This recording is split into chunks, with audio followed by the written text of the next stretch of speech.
Welcome to the Mom Owned and Operated Podcast, the podcast about moms and for moms, where we have candid conversations about running a business, raising a family, and remembering ourselves. I'm your host, Rita Suzanne, a single mom of four, digital strategist, and provider of no-nonsense business strategies and tactics. Hi, this is Rita Suzanne, and today I have my guest, Gabbie, with me. Gabbie, I'm so excited to chat with you. Please tell everyone more about you, your business, and your family. Thank you so much, Rita. I am so excited to be here and be talking to you. I'm Gabbie Kelly. I run WEM Financial, which stands for We Empower Mama Entrepreneurs. I am a mom of two little girls, 4 and 2, who are both the light of my life and the purpose of everything that I do, and also the source of exhaustion and a lot of frustration that keep me on my toes every day, and are really the reason why I'm here and this business exists, because I have felt so mistreated by corporate America, and then, felt like I was brainwashed into the hustle and grind culture, and really knew that there has to be another way to do it and to live your life first and ensure that your business is really working for you and, taking away the financial uncertainty that a lot of people feel when they're thinking about their business finances. Yes. And why did you and your partner decide to focus in on moms as your target audience? Well, it's really easy to connect. I feel like the mom bond is so fierce. Mom referrals really drive a lot of business. I feel like in this country, getting a referral from a mom really means a lot. And also women and parents are really, historically underserved in the financial sector, the financial industry. A lot of times when you become pregnant or have a child, you're written off as, having your career ended. And I think that we're in an amazing movement right now for women and mom, industry workers, but also entrepreneurs taking back the power to understand everything that being a woman gives you for an advantage. And being a parent and a mom, trains you to be an expert multitasker and prioritization wizard. And really, you have less time, and that time really needs to be very impactful. And so being able to give support and take uncertainty and stress and that weight off of other women and moms is really something that we feel a passion for. Yes, I love that so much, because I think that as mom business owners, it's so important for us to be, financially educated. And a lot of times we're just going through the motions with our business. And so why do you find it to be so important for moms and just really everybody to understand the foundational finance knowledge that they need in order to run their business? When you have financial clarity, you are empowered to make more informed decisions, more long-term decisions,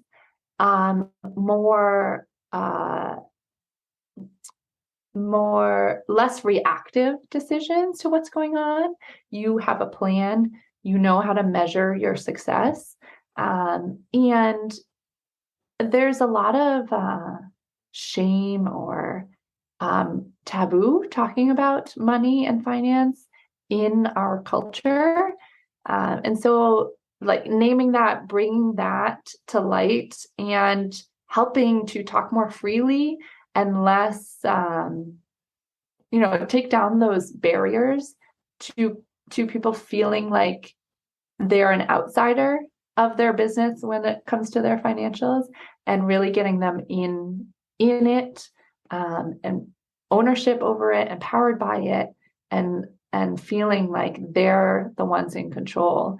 And when we give that power back to business owners, especially women and mom business owners, they have a louder voice. They bring that voice to the table more often. They're not talked over. And the more we can do that, the more voices that we have at the table, you could say, I think really the better the world will be. Yeah. So like really understanding their finances gives them confidence, right? In order to really just know what's going on in their business. A lot of times, we talk about, you need to be looking at your numbers at least monthly just to see what's going on in your business. But I find a lot of people ignore their numbers, right? What do you feel about that? Do you find that to be the same thing? It was super overwhelming. Some people don't look at the numbers until the end of the year when they have to put it together for their taxes. And then, like, talk about additional stress when you're like, where am I supposed to? I thought I had a good year. Where am I supposed to come up with this money to pay my taxes? Now it's just setting me behind to start my new year. And so, yeah, looking at your numbers is really important, but also knowing how to manage the cash day to day in terms of what your bigger plan is really important. Your financials, your typical balance sheet, P&L, they can give you a lot of information. A lot of that can be historical. And so having a plan and an understanding day to day what your cash situation is and how to manage that gives you real-time information, and gives you the ability to make those decisions when you need to versus, kind of doing the review for the previous period or year. Yeah, being like, how can I do better? Which is really important too. But I think what we're missing more of is the just education of foundational cash management that gives you day-to-day information.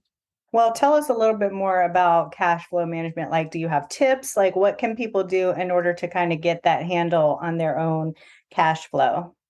Totally. I think one thing that's a huge barrier is that there are some guidelines out there that are really helpful in knowing where a business your size should be as far as paying yourself, like what percentage of your revenue, saving a percentage for taxes, putting aside money for profit, and then knowing how much is left over to cover your operating expenses. And starting at the guidelines gives so much, takes away so much uncertainty, because a lot of people don't know where to start. And so we start at the guidelines. We say, okay, you're making $100,000 in annual revenue. You probably should be taking half of that, 50%, as a business owner in a salary, whether that's a draw or a W-2, depending on how your business is set up. But just giving permission for somebody to take 50% from their business is huge. A lot of our strategy and service is helping to work through breaking down the barriers of your money mindset that you have right now. That might be, I don't know if I deserve that, or I have to pay everybody else, or I have to pay for these things that I think that I need, but really aren't generating revenue. And so starting in a place of general guidelines, and then understanding where they are now, getting to their targets by using baby steps, is really the first place that we start. And so those tips are usually, sounds crazy, but open 5 bank accounts for your business, checking accounts. And every time you get paid, put your money into one of those and just call it your income account. And then every month, twice a month, we help figure this out, but you're going to take a portion of that and put it aside for your salary. Take a portion of that and put it aside to save for taxes. So that way you're prepared. You're not surprised by anything. And you're setting yourself up for success. You're starting a habit of paying yourself, taking a part of your income and putting it aside for profit.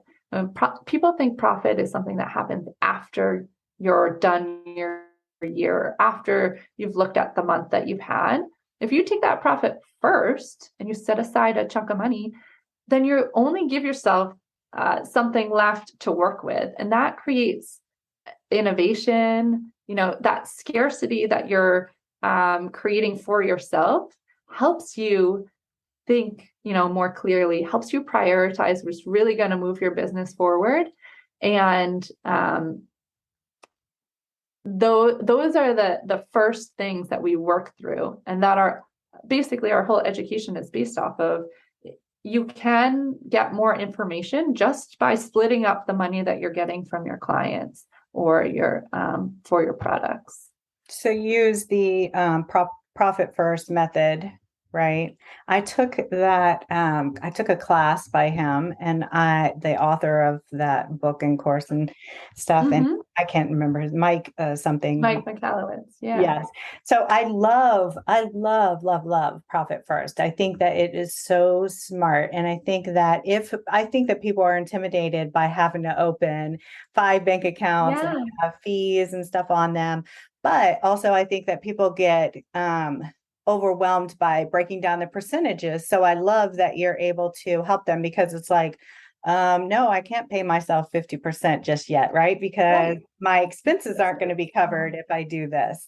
And so having someone else who's going to be able to help you to see the bigger picture, I think is definitely imperative, is like super necessary. Sometimes we're so close to our business, we can't even move past, the place that we're stuck in. Yeah. You find that to be true? Oh, for sure. We are certified Profit First professionals. We're licensed to use that framework, that foundational, and that is the core of our services. And so by bringing that to our clients, by helping walk through that, by giving them other strategies, right? If you're like, I can't pay myself 50% because I have to pay for all these other things, well, maybe you need to look at your expenses. Mm-hmm. But going back for 1 minute, I don't think I named every account. So the income account, the profit account, the tax savings account, operating expense, and did I say your profit? Income? Yes. And then it's your salary. Yes. You're paying yourself, right? Pay yourself first. I should have said that first. But those 5 bank accounts, and we really struggled because opening bank accounts is so frustrating. Mm-hmm. And that's where a lot of people stop. If they read the book or they take classes, that's where a lot of people stop, because a lot of national banks require you to go in person, to spend hours and hours there. And so we've finally found a banking partner called Relay Financial. That's another tip. Go look. It's all online. It takes 10 minutes to sign up. And that was because I was trying to find a solution. If I can't help my clients get past the first step of opening the bank accounts, I can't help them, ensure the long-term longevity of their business and their, happiness and living the life that they have dreamed, because we can't get past the banks. The first boundary, right? And that you were able to help them find a solution, that's good for everybody, not just those who are maybe in your state or your city, but for anybody, probably in the US.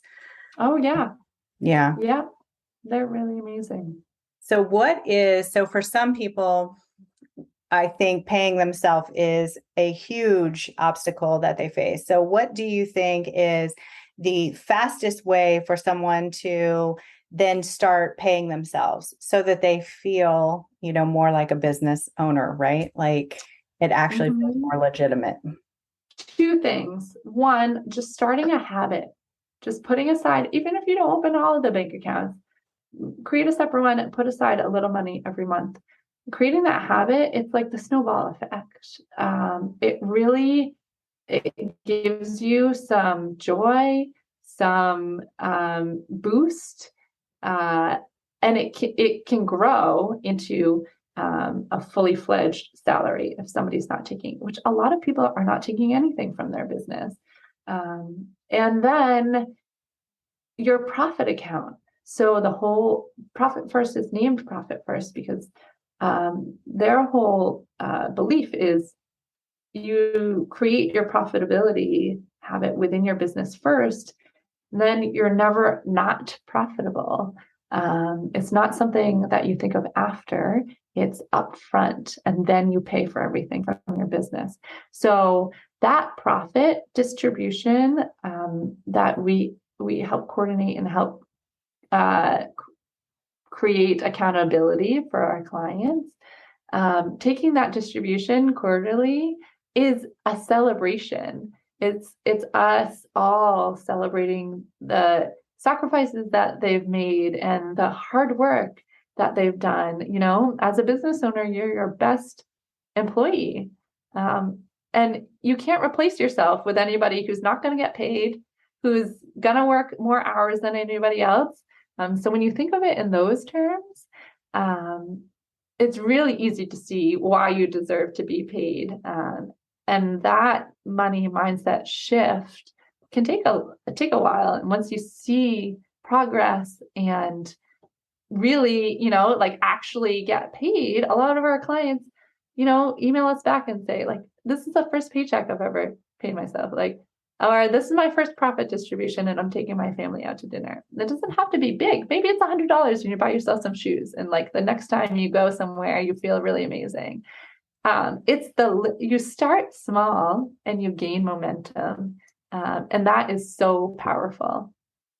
Yeah, I think that's one of the most important tips because I see a lot of people running their business in reactive mode, like you mentioned earlier, and I've done that. I did that for years where it was very much reactive. And now that I'm restructuring everything, this is the stuff that I'm paying attention to is, making sure that the financials are in order and that I'm checking on not just my financial numbers, but like all numbers once a month just to make sure things are going in the right direction, right? And because I think that helps you with growth over time. A lot of people are just at a plateau with their business where it's just really maybe not creating, not growing as quickly as they would like it to grow. And maybe that's because they're not really paying attention to the numbers because they overwhelm them. Oh, for sure. Some people say, you feel like a deer in the headlights when you have to look at your bank or you have to look at your financials, or, it's just not your thing is numbers.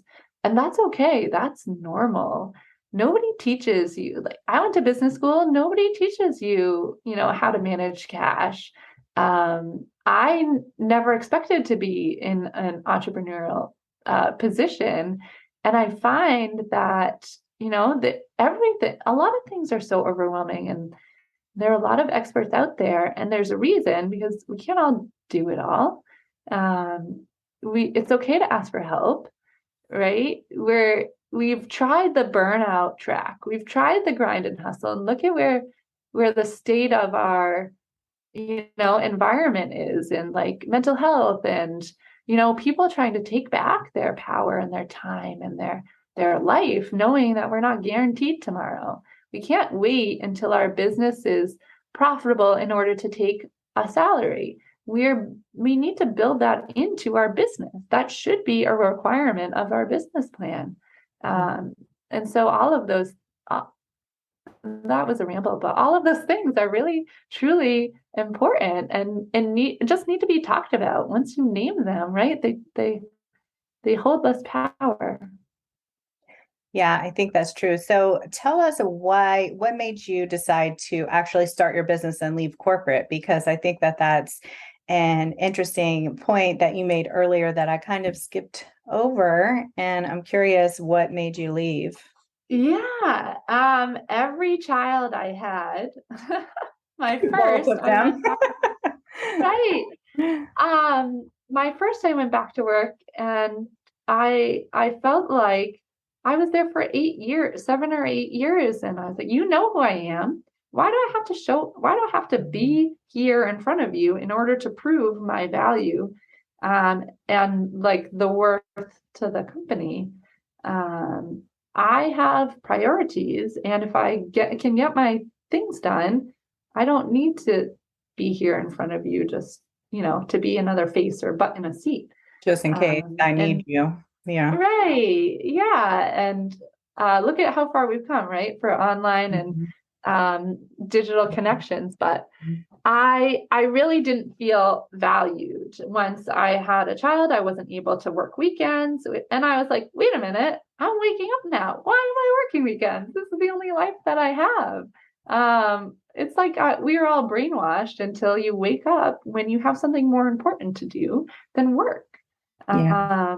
And realize, your partner, your relationship, your family, extended family, your friends, all of those require a lot of time and bring you so much joy. And it shouldn't be work or them, it should be your life. And how does each one of those fit in, for you to live the life that you want? And so I left and that was public accounting. And I went, that was financial auditing. And I went to an internal corporate accounting, and through COVID had another baby girl and was fell back into old habits, and, had my kids home during the day and was working until midnight to try to make up for it. And there was no support for parents, working through COVID. And there was no, we're after layoffs and you're doing 1.5 times your job. The values just continued not to line up. When people talk about their culture and their work-life balance, you can talk all you want, but if you're not walking the walk, if you're not providing support, this is what happens. Great resignation, people quietly quitting. And I just hope that these large companies are paying attention. I think that, some are, but that led me to go take a break. I was like, mentally, I cannot do this anymore. I should be here with my family. That's my priority. Took a break, went part-time doing CFO consulting, and found my business partner. And he and I were searching to be able to give more value and help more and really nail down like who we want to support. And I know I talked about that earlier, but just giving more empowerment to parents and women entrepreneurs is where we've thought, like, if we can help one set of people, then we think the whole world will benefit.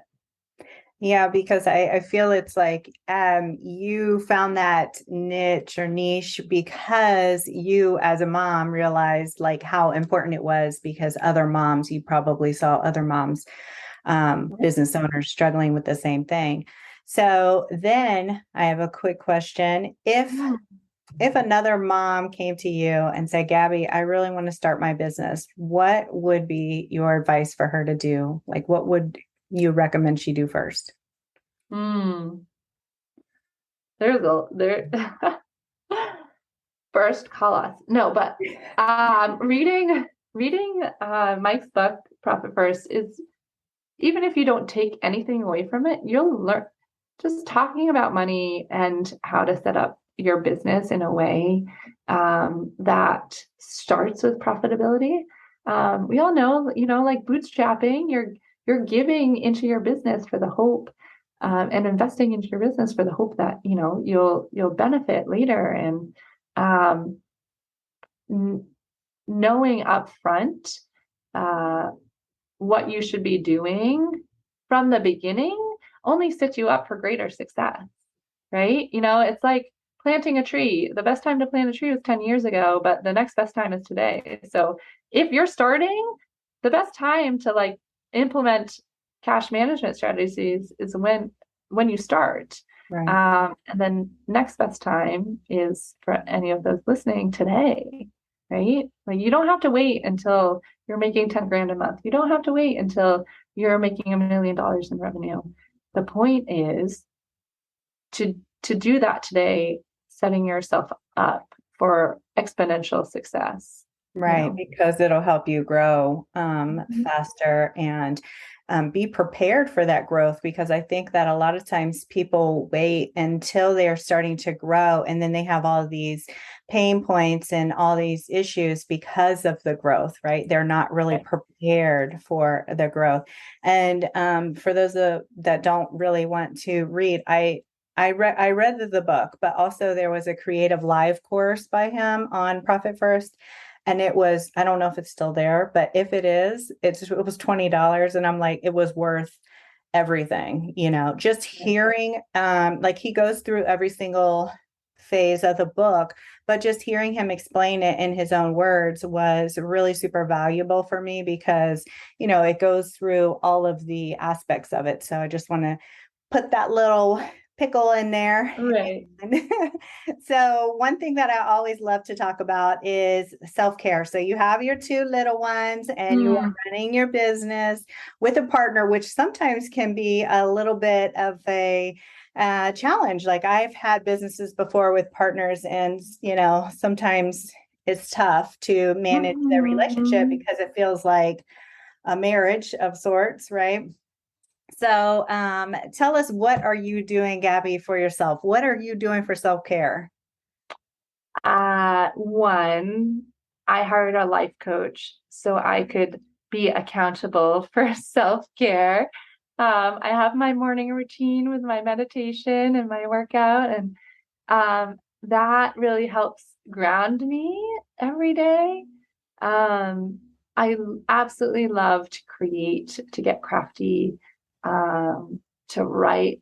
I just created a email post which talked about how I love writing poems about my kids and like how emotional that can be, and as a mom, and reading. Clearly I just recommended reading a book, but I'm a huge book nerd. I could probably spend a year off reading, just devouring books. Maybe that'll be my 5-year sabbatical coming up, but yeah, just getting out all the things. I truly love, doing so many things that also I think that's the reason behind this business is to allow me to do more of those volunteering and getting involved in my, community in town and getting outside and traveling. And I know that's not very specific and it's all over the place, but I think, tapping into those facets of your life that make you feel whole is so important. And there are many facets, I think, to everybody's life. I think that that's really important because when people talk about balance, they like to look at it as like a scale, and it's 50-50.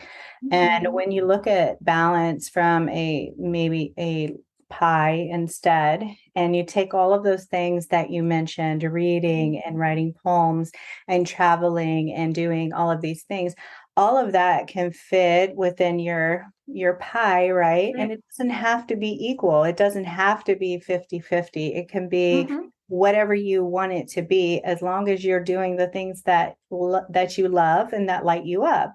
And I think that that's really important for people because when they start a business, and when they have children, right? And you start to lose some of yourself. And if you're not really aware of, making sure you have time for yourself, then I think you can lose yourself way faster. Huge. It's huge. Totally agree with that. And I find that every day as I'm working with more clients, as I'm, like continuing to fight for my flexibility and freedom and give voice to that for everybody else too. I'm doing more of the things that I love, and that just gives me more motivation and more momentum to carry on and, try to bring this to everybody else that I know.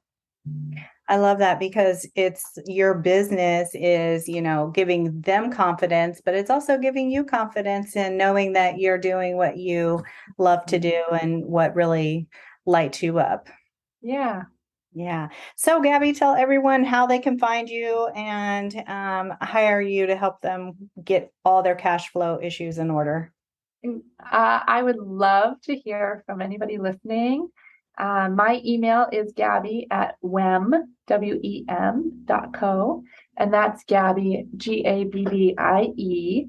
I like to be different, and it causes a lot of problems, but please email me. We're also on Instagram at Wem Financial, LinkedIn and Facebook the same, but we do free game plan calls. If you're just like, I don't even know where to start, is this even something that can help me where I am in my business? I love connecting with other moms, and I made a goal last year of having every one of my calls be like a mom coffee chat, there's just something about getting on the phone face to face. I know it's not in person, but just face to face with another mom, and there's so much understanding there, and vulnerability about talking about your business and the worries that you have, and so it's a safe place. I try to give as many tips as possible to point you in the right direction. If it's something that makes sense for you in the spot that you're at, I would love the opportunity to help get you to a place where you feel confident and have that clarity. So yes, I love that. And your website is wem.co, really simple. WEM.co. Thank you so much for being a guest, Gabbie, and sharing all of that with us. Thank you, Rita. I love this so much and love everything you're bringing to all of your audience as well. Oh, you're so sweet. Thank you again. And there you have it. I want to encourage you to remember that being a mom who runs her own business is not easy. We all struggle, but just keep moving forward and don't forget to make time for yourself. As moms, we are usually the first thing to go to the bottom of the list. If your business is overwhelming you and you need real solutions, not just some sugar-coated suggestions, apply to work with me at ritasuzanne.com/apply.